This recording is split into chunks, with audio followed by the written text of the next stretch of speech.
The letter arrived on a Tuesday, crisp and formal in its weathered envelope.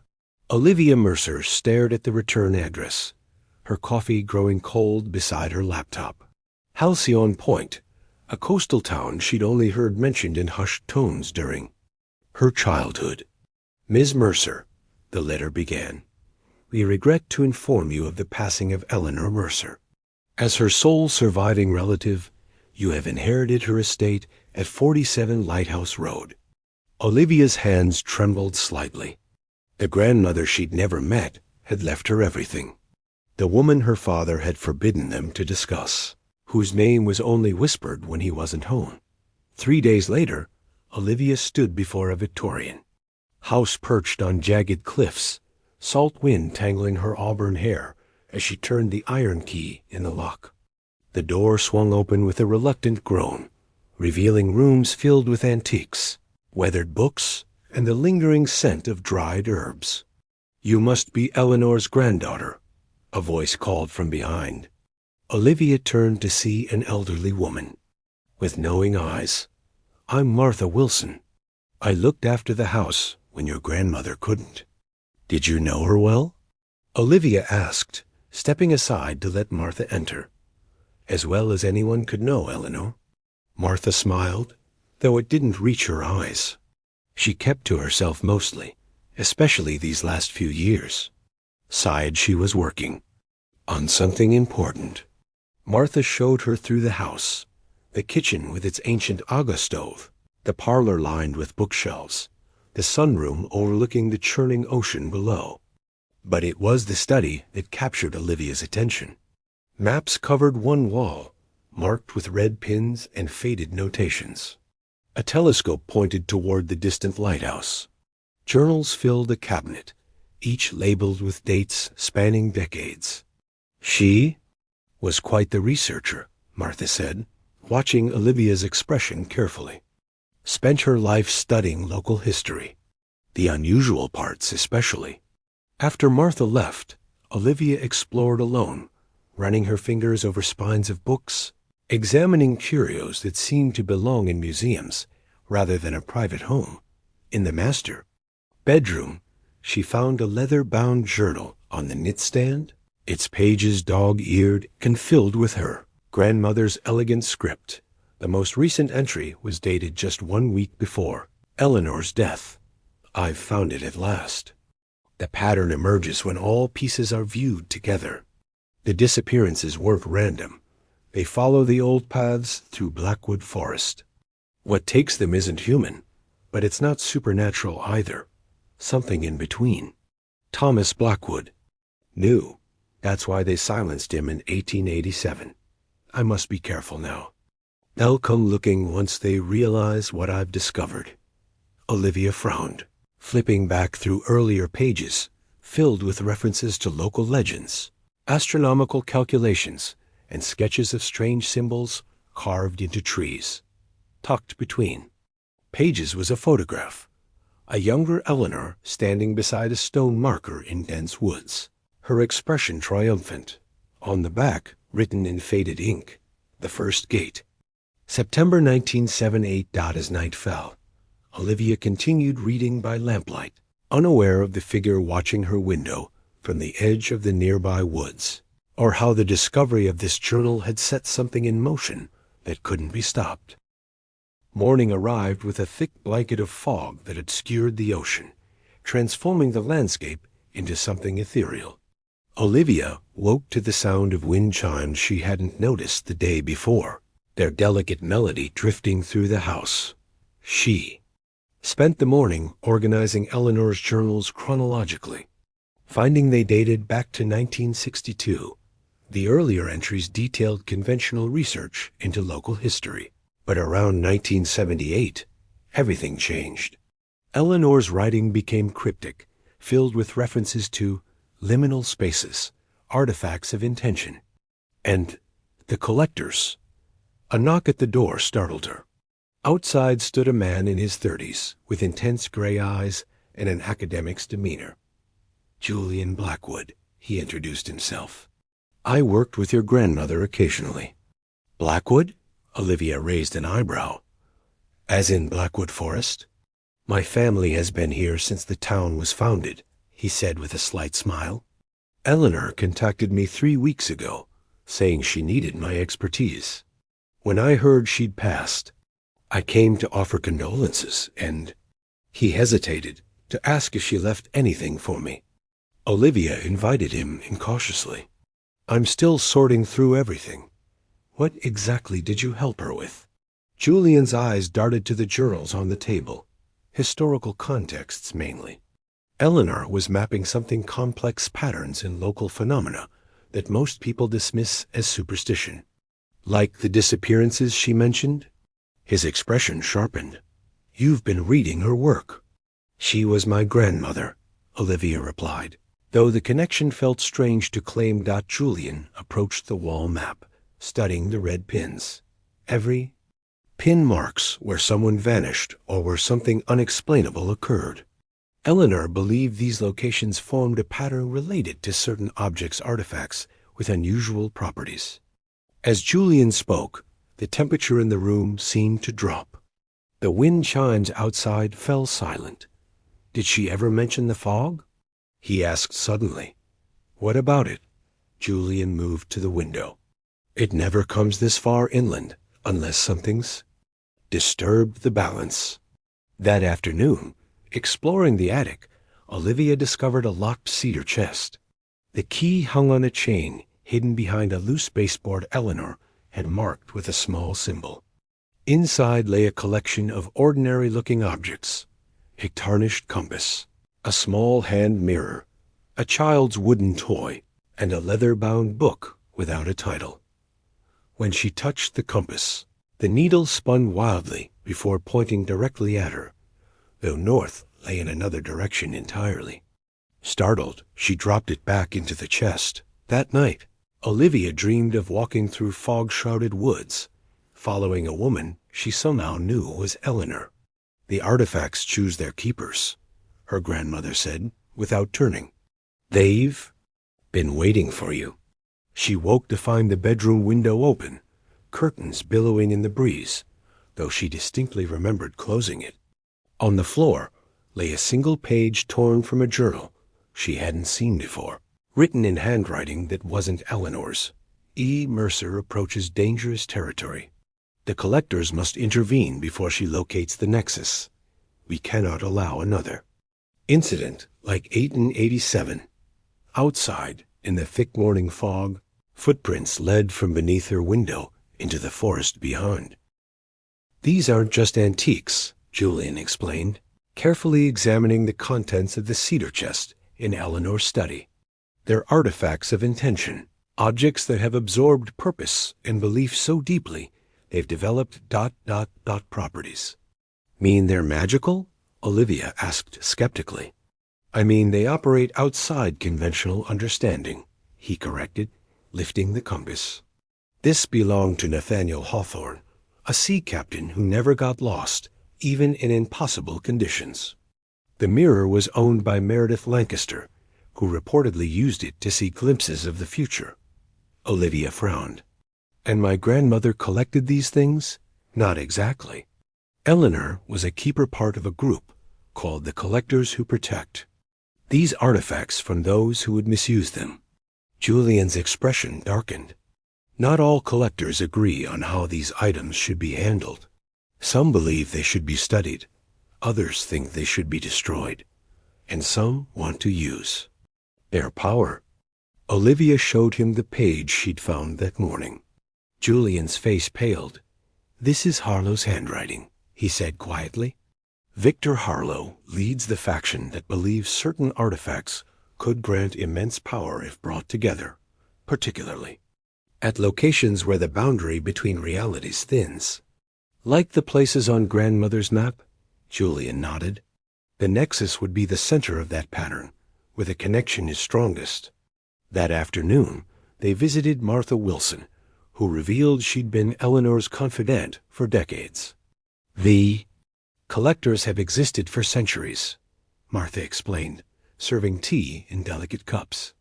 Eleanor joined in her 20s after discovering an artifact accidentally, that wooden toy in her chest. It belonged to a child who vanished in 1923 and reappeared unaged 50 years later. Why didn't my father ever mention any of this? Olivia asked. Martha's expression softened. Your father witnessed something as a child that terrified him. He wanted nothing to do with Eleanor's work afterward. Returning to the house, they found the study ransacked. The map had been torn from the wall. Several journals were missing, and the cedar chest stood empty except for the untitled book. They wouldn't take the book, Julian said grimly. It records the names of every keeper and the artifacts they've protected. Only the current keeper can read its contents. When Olivia touched it, previously blank pages filled with elegant script, revealing names, dates, and locations going back centuries. The final entry read, Olivia Mercer, appointed successor by blood and choice, June 7th, 2025. She named you her successor, Julian whispered. That's why the artifacts responded to you. That night, while Julian researched in the library, Olivia received a text from an unknown number. Your grandmother's work threatens everything. Meet me at the lighthouse tomorrow if you want answers. About what really happened to Eleanor Mercer. Outside the window, a figure stood at the forest's edge, watching. When Olivia blinked, it vanished into the mist. The lighthouse stood like a sentinel against the morning sky, its white tower stark against dark clouds gathering on the horizon. Olivia approached cautiously, the untitled book tucked inside her jacket. She'd left Julian a note, not wanting to risk bringing him into potential danger. A woman in an immaculate suit waited at the base of the lighthouse. Olivia Mercer. I'm Regina Harlow. Harlow? As in Victor Harlow? My brother, Regina confirmed, who has become dangerously obsessed with the artifacts. I'm part of the collector faction that believes they should be secured, not exploited. Why did you ransack my grandmother's study? Regina's expression hardened. We didn't. That was Dante. Vega, a mercenary who works for private collectors. He's been tracking artifact movements for years. Your grandmother's death activated the succession protocol, which created a disturbance that people like Vega can sense. How did my grandmother die? Olivia asked, the question that had haunted her since receiving the letter. Officially, heart failure. But Eleanor was warned that completing her map would expose her to forces beyond her control. Regina glanced toward the ocean. She found the Nexus Olivia, and something found her. When Olivia returned to the house, Julian was gone. A single chess piece of black knight lay on Eleanor's desk. Beneath it, a note.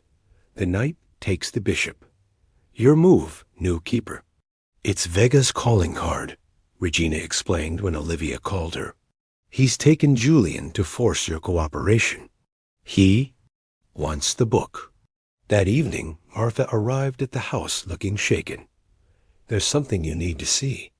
She led Olivia to Eleanor's greenhouse, behind the main house. Hidden beneath a false floor was a small room containing a single artifact, an ancient astrolabe. This is what Eleanor discovered at the Nexus, Martha whispered. It can supposedly locate pathways between worlds. She believed certain artifacts originated from these other realms, carrying fragments of their reality's properties. A text message lit up Olivia's phone. Coordinates and the message. Midnight. Come alone. Bring the book and the astrolabe. Your historian has limited air. The coordinates led to sea caves beneath the cliffs. As midnight approached, Olivia stood at the cave entrance, the tide beginning to rise. She carried the book and astrolabe in a waterproof bag, along with something else, the wooden toy from the chest, which had reappeared on her knitstand that morning. Inside the cave, lanterns illuminated a path winding deeper beneath the cliff. Water lapped at her ankles as she followed the narrow passage to a chamber where Julian sat bound to a chair, a tall man in dark clothing standing beside him. Dante Vega, Olivia said, recognizing him as the figure who had watched her house. "The newest keeper," he replied with a slight bow. "I've waited a long time to acquire a complete collector's guide. The astrolabe is an unexpected bonus." Behind him, the tide was rising faster than natural, water swirling with unnatural purpose. "Your grandmother refused to cooperate," Dante continued. "I hope you're more reasonable." Julian caught Olivia's eye, subtly gesturing toward the cave. Ceiling were symbols, matched those in Eleanor's journals, the same markings from the photograph, labeled the first gate. Part 5. When Shadows Speak Thee. Cave ceilings swirled with symbols that seemed to shift and change as the rising water reflected light across their surface. Dante Viga stood with his hand extended, expectant. "A book and astrolabe," he demanded. "The tide waits for no one, and your friend will drown first." Olivia removed the items from her bag. "Release Julian first." Dante laughed. "That's not how this works. I've pursued these artifacts for decades. Did you know your grandmother almost gave them to me willingly once? Before she discovered my true intentions." "Which are?" Olivia asked, stalling as she noticed the water forming unusual patterns around. Their feet not following the natural tide, but circling like tiny whirlpools. "The artifacts aren't just imbued with strange properties," Dante explained. "They're fragments of other realities that have broken through at liminal places where boundaries thin. With enough fragments gathered at the nexus, one could potentially open a controlled gateway. To where? Wherever I choose." His eyes gleamed with ambition. "Imagine the power, the knowledge, the wealth available to someone who could step between worlds." The water now reached their knees, surging faster, as if pulled by an unnatural tide. Julian struggled against his restraints. "Your grandmother found the nexus," Dante continued, "but accessing it requires the blood of a keeper and the artifacts mentioned in that book." He nodded toward Julian. "Your historian helped me translate the requirements after some ... persuasion." Olivia glanced at Julian, who met her eyes steadily despite his bruised face. He gave an almost imperceptible nod toward the wooden toy, partially visible in her bag. "Eleanor didn't die of natural causes," Dante admitted. "She refused to complete the ritual. I'm hoping you'll be wiser."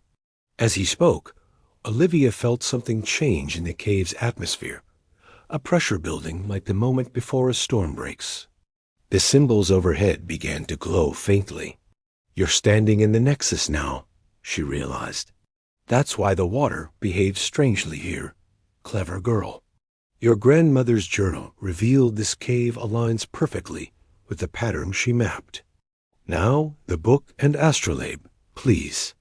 Olivia stepped forward as if to comply, then suddenly tossed the wooden toy into the center of the largest whirlpool.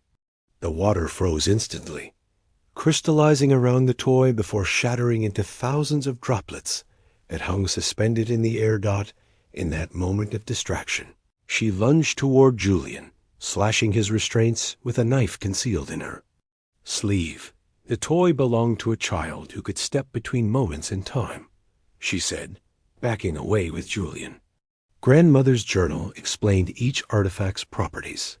Dante lunged for the book she'd dropped, but as his fingers touched it, the suspended droplets collapsed inward, creating a swirling vortex centered on the spot where the toy had entered the water. "You've triggered something," he shouted over the roaring water. Without proper control, the vortex expanded rapidly, symbols overhead now blazing with blue-white light. Olivia pulled Julian toward the cave entrance as Dante was dragged toward the center, clutching the book and astrolabe. "This isn't the end," he called out, his voice distorting as the vortex engulfed him. "The boundaries are weakening everywhere now." Outside, they collapsed on the shore as the tide retreated unnaturally fast, revealing gleaming wet sand beneath a clearing sky filled with stars arranged in patterns Eleanor had drawn in her journal. "It's not over," Julian said quietly. The Nexus has been activated. Other artifacts will respond. Olivia stared at the night sky, understanding finally settling over her. That's why she chose me. Not just because I'm her granddaughter, but because she saw something in me, something that could continue her work. In her pocket, the compass warmed against her skin, its needle pointing not north, but toward distant horizons where other artifacts waited, where other keepers might be found, and where boundaries between worlds grew thinner with each passing day. The inheritance wasn't just a house on a cliff, but a legacy stretching back centuries and forward into unknown futures. As Olivia, Mercer looked out over the ocean, she felt for the first time that she had found exactly where she belonged.